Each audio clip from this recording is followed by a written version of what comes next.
பாடகர் அருண்மொழி இவரை பற்றி எல்லாருக்கும் தெரியும். இவர் பாடிய எத்தனையோ பாடல்கள் நல்ல நல்ல பாடல்கள் இருந்திருக்கு. சூரசம்காரம் படத்தின் மூலமா அறிமுகமானார் இவரு. ஒரு இசைஞானிட்ட புல்லாங்குழல் வித்வானா இன்னைக்கு வரை அவர் இருந்துகிட்டு இருக்காரு. நிறையா நல்ல நல்ல பாடல்கள் பாடியிருக்காரு.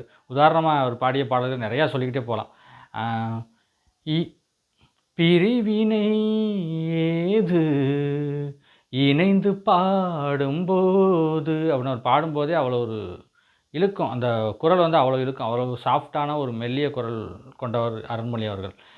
இவர் வந்து நிறையா நல்ல நல்ல பாடல்கள் பாடியிருந்தாரு. இவர் வந்து மணமகளே வா அப்படிங்கிற ஒரு பிரபு படத்தில வந்து ஒரு இங்கிலீஷ் பாட்டு ஒண்ணு பாடியிருக்காரு. ரொம்ப ஸ்டைலா அந்த பாட்டு இருக்கும். உச்சரிக்கிற விதமே ரொம்ப ஸ்டைலா இருக்கும். வாலி எழுதிய அந்த பாடல் இந்த பாடல் தான் அந்த பாடல். பாடல் முழுவதும் ஆங்கிலம் கலந்த பாடல் கிடையாது. ஒரு ஓப்பனிங் வந்து அப்படியே ஆங்கிலம் கலந்து ஆரம்பிக்கும். ரொம்ப ஸ்டைலா அந்த பாடல் ஆரம்பிக்கும். Tell me tell me tell me oh my love do you love me love me love me please tell me now அப்படிங்கிற பாட்டு ரொம்ப அருமையாக இருக்கும் கேட்கறதுக்கு. அந்த பாட்டு கேட்கறதுக்கு ஆங்கில பாடல் தான். இசைஞானி அழகாக அந்த மெட்டை போட்டிருப்பாரு. அருண்மொழி ரொம்ப சூப்பராக பாடியிருப்பார். இந்த பாடல் வந்து நீங்கள் கேட்டு பாருங்கள். ரொம்ப நல்லாயிருக்கும். யூடியூப்பில் கிடைக்கும். நீங்கள் போய் டவுன்லோட் பண்ணி கேட்கலாம். அருமையான ஒரு இனிமையான பாட்டு இந்த பாட்டு.